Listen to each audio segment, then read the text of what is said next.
আসসালামু আলাইকুম রহমতুল্লাহি বারাকাতুহ।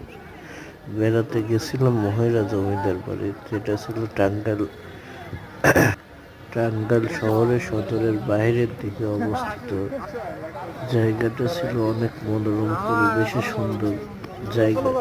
জায়গাটাতে ছিল জমিদারের 3টে বাড়ি সহ একটা লজ। আরো ভিতরের দিকে ছিল অনেক সুন্দর সুন্দর জায়গা।